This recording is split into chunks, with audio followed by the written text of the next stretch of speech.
Hello everyone, আসসালামু আলাইকুম। আশা করি আপনারা সকলে ভালো আছেন। Welcome to my new blog মিশুস creation. আমরা সব ফ্রেন্ডরা মিলে পিকনিকের আয়োজন করেছিলাম, সবজি খিচুড়ির পিকনিক। তো আমরা ভাবছিলাম পিকনিক করব প্ল্যান করছিলাম। আমরা নিজেরাই যেহেতু আয়োজনটা করেছি, তাহলে সবচেয়ে সহজ যে রেসিপি সেটাই আমরা ভাবছিলাম কি করা যায়। আর সবচেয়ে সহজ রেসিপি হচ্ছে খিচুড়ি, তাই ভাবলাম শীতকালের সবজি দিয়ে কেননা সবজি খিচুড়ি বানানো যাক। এটা ভেবেই আমরা বাজারের দিকে রওনা দিলাম। আর সেখানে গিয়েই আমরা ফুলকপি, গাজর, টমেটো, কুমড়ো, পেঁয়াজের কলি, পেঁয়াজ, আলু, ডাল, চাল সব কিছু কিনে বাড়ির দিকে রওনা হলাম। বাসায় গিয়েই আমরা একে একে কাটাকাটি শুরু করে দিলাম। এখানে আমরা সবজিগুলো কেটে কুটে ধুয়ে আলাদা জায়গায় রেখে দিয়েছিলাম। সাথে চাল, ডাল ওগুলো আমরা ধুয়ে আলাদা জায়গায় রেখে দিয়েছিলাম।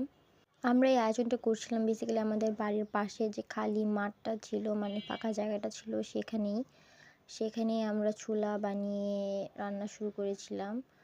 আর আমাদের সাহায্য করছিল আমাদের গার্ডিয়ান। সেখানে আমরা তো রান্না সম্পর্কে আমাদের কোনো ধারণা নেই, আমাদেরকে আমাদের গার্ডিয়ানরাই হেল্প করছিল।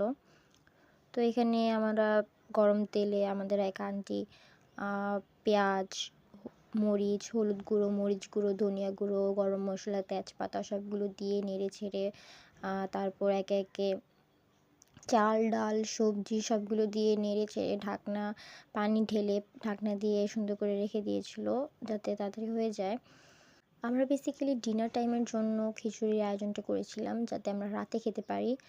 আর আমাদের সবচেয়ে বড় যে প্ল্যানটা ছিল সেটা হচ্ছে আমরা খিচুড়িটা খাবো ছাদে বসে। মানে এই শীতের মধ্যে রাতের বেলা রাত ৯টার দিকে মানে আমাদের রান্না শেষ হয়েছিল। তো ওই টাইমে রাত ঠিক ৯টার দিকে ছাদে এত বাতাসে আমরা পাটি বিছিয়ে সব ফ্রেন্ডরা মিলে খাচ্ছিলাম। এটা অন্যরকম ফিলিং ছিল। আর এখানে সব বাচ্চা পাখিরা ছিল, ওরাও তো হৈ হুল্লোড় করছিল।